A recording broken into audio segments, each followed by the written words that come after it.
بڑی اہم بات ہو رہی ہے، توجہ کیجیے. فَإِذَا عَرَفْتَ أَنَّ اللَّهَ خَلَقَكَ لِعِبَادَتِهِ فَاعْلَمْ أَنَّ الْعِبَادَةَ لَا تُسَمَّى عِبَادَةً إِلَّا مَعَ التَّوْحِيدِ. جب آپ نے یہ پہچان لیا کہ اللہ تعالیٰ نے آپ کو اپنی عبادت کے لیے پیدا کیا، وَمَا خَلَقْتُ الْجِنَّ وَالْإِنسَ إِلَّا لِيَعْبُدُونِ، ہم نے تمام انسانوں اور جنوں کو صرف اپنی عبادت کے لیے پیدا کیا. یہ بات معلوم ہے، یہ مقصد تخلیق ہے اور کوئی مقصد نہیں. دیکھیں، کھانا پینا بھی مقصد نہیں.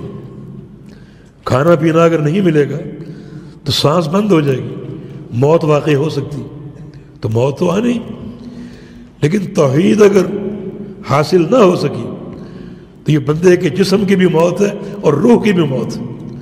اللہ نے آپ کو اپنی عبادت کے لیے پیدا کیا ہے، تو یہ بات پوری توجہ سے سن لیجئے کہ اندر عبادہ لا تسمى عبادہ الا مع التوحید، کہ عبادت کا کوئی تصور نہیں مگر توحید کے ساتھ. جو عبادت توحید سے خالی ہے وہ عبادت نہیں ہے. عبادت صرف وہ ہے جو توحید کے ساتھ، اور جو عبادت توحید سے خالی ہے وہ عبادت نہیں ہے، وہ عمل قابل قبول نہیں ہے. کما ان صلاۃ لا تسمى صلاۃ الا مع الطہارہ.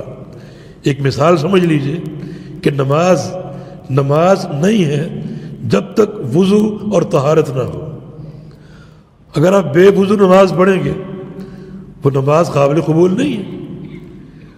ایسی نماز کا کوئی تصور ہی نہیں. اسی طرح اگر عبادت توحید سے خالی ہے تو عبادت بھی ناقابل قبول، اور ایسی عبادت کا کوئی تصور نہیں. یہ ایک مثال آپ کو دی ہے، ورنہ آپ جانتے ہیں کہ وضو اگر نہ ہو تو کچھ بدل وضو کے ہو سکتے. انسان مریض ہے، تیمم کر لی، یا پانی موجود نہیں ہے، تیمم کر کے نماز پڑھ لی. یعنی وضو کا بدل موجود ہے،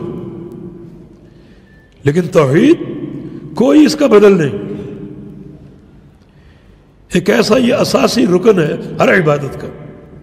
آپ حج کر لیں، نمازیں پڑھیں، روزے رکھیں، لیکن اگر توحید سے خالی ہے کوئی حج قابل قبول نہیں، اور کوئی نماز قابل قبول نہیں، کوئی عبادت قابل قبول نہیں. ابن قیم رحمہ اللہ نے اپنی تفسیر، جو تفسیر ابن قیم کے نام سے معروف ہے، اس میں ایک بڑا زرعی اصول بیان کیا ہے کہ شیطان جو ہمارا دشمن ہے، انسان کو ورغلانے کے لیے ترتیب سے جال پھینکتا ہے. اس کا پہلا جال کفر یا شرک کا جال ہوتا ہے کہ بندہ کافر بن جائے یا مشرک بن جائے، اس کے عقیدے میں یا اس کے عمل میں شرک آ جائے، جو پہلا جال پھینکتا ہے.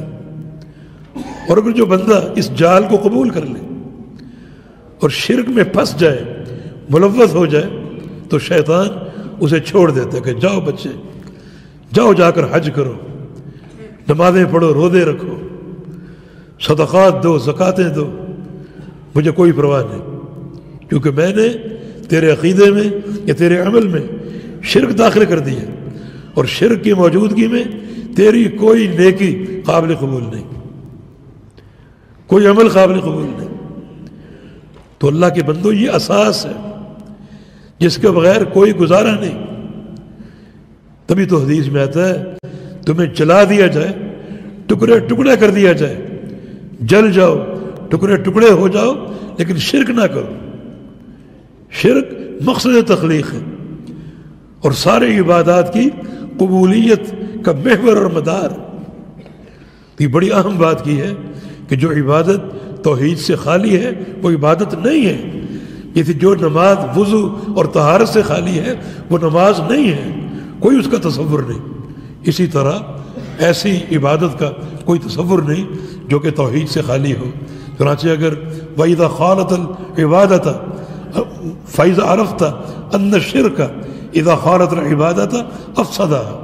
جب آپ نے یہ بات جان لی کہ شرک اگر عبادت میں مل جائے اور شامل ہو جائے، افسدہا، تو وہ شرک عبادت کو فاسد کر دے گا، عبادت کو باطل کر دے گا، بیکار کر دے گا، وحبط العمل، اور اس عمل کو گرا دے گا، اس عمل کو باطل کر دے گا۔